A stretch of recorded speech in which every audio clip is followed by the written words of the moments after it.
The new Marantz AMP20 is a powerhouse of an amplifier. Equipped with 12 channels of Class D power, this model is based on the design of the AMP10 that released a couple years ago now, with the goal of bringing the same performance with slightly less channels of amplification and a lower price point. Let's start with those 12 channels of power. Each channel is capable of up to 200 watts at 8 ohms. Now that's plenty of power for most speakers, but if you really need that extra oomph, you can combine the power of 2 channels and sum them together to achieve a staggering 400 watts into an 8 ohm load. The front of the AMP20 does not have much going on, a single porthole power meter that reflects the output of channel 1, and a button to toggle the LED for the meter. We also have a button to control the level of output from the LEDs on the side of the faceplate, and a power button. Around the back of the unit, we get a gorgeous view of the copper chassis, something Marantz is well known for.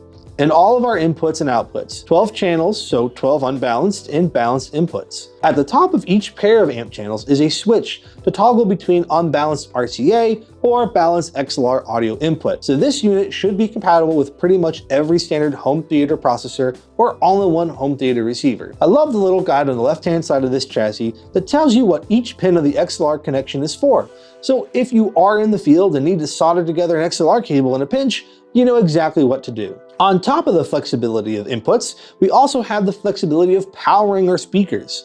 I'd like to point your attention to the second switch of each pair of amp channels. This is a 3-way switch that lets you toggle between normal output, BTL or bridged output, and bi-amplification. Let's run through each of these scenarios. Normal output is your standard configuration. Each amplification channel runs a single pair of wires out to a full range speaker. This is for up to 200 watts at 8 ohms for a single speaker. BTL is for bridging those 2 amplification channels together. Let's say you have a particularly inefficient set of speakers and they really need that extra power. Normally, you would connect your positive lead of your wire to the red terminal and the negative lead to the white terminal. However, in bridged mode, you should pay attention to the BTL label on the left-hand side of the panel. That spotted pattern is indicating along the top speaker terminals that we should be using exclusively these red binding posts for our positive and negative connections. Looking even closer, just above the terminals, we see either a BTL minus or BTL plus. In this scenario, we will run our positive lead to the right connection and the negative lead to the left connection. The last connection method is bi-amplification. This is for people with typically high-performance bookshelf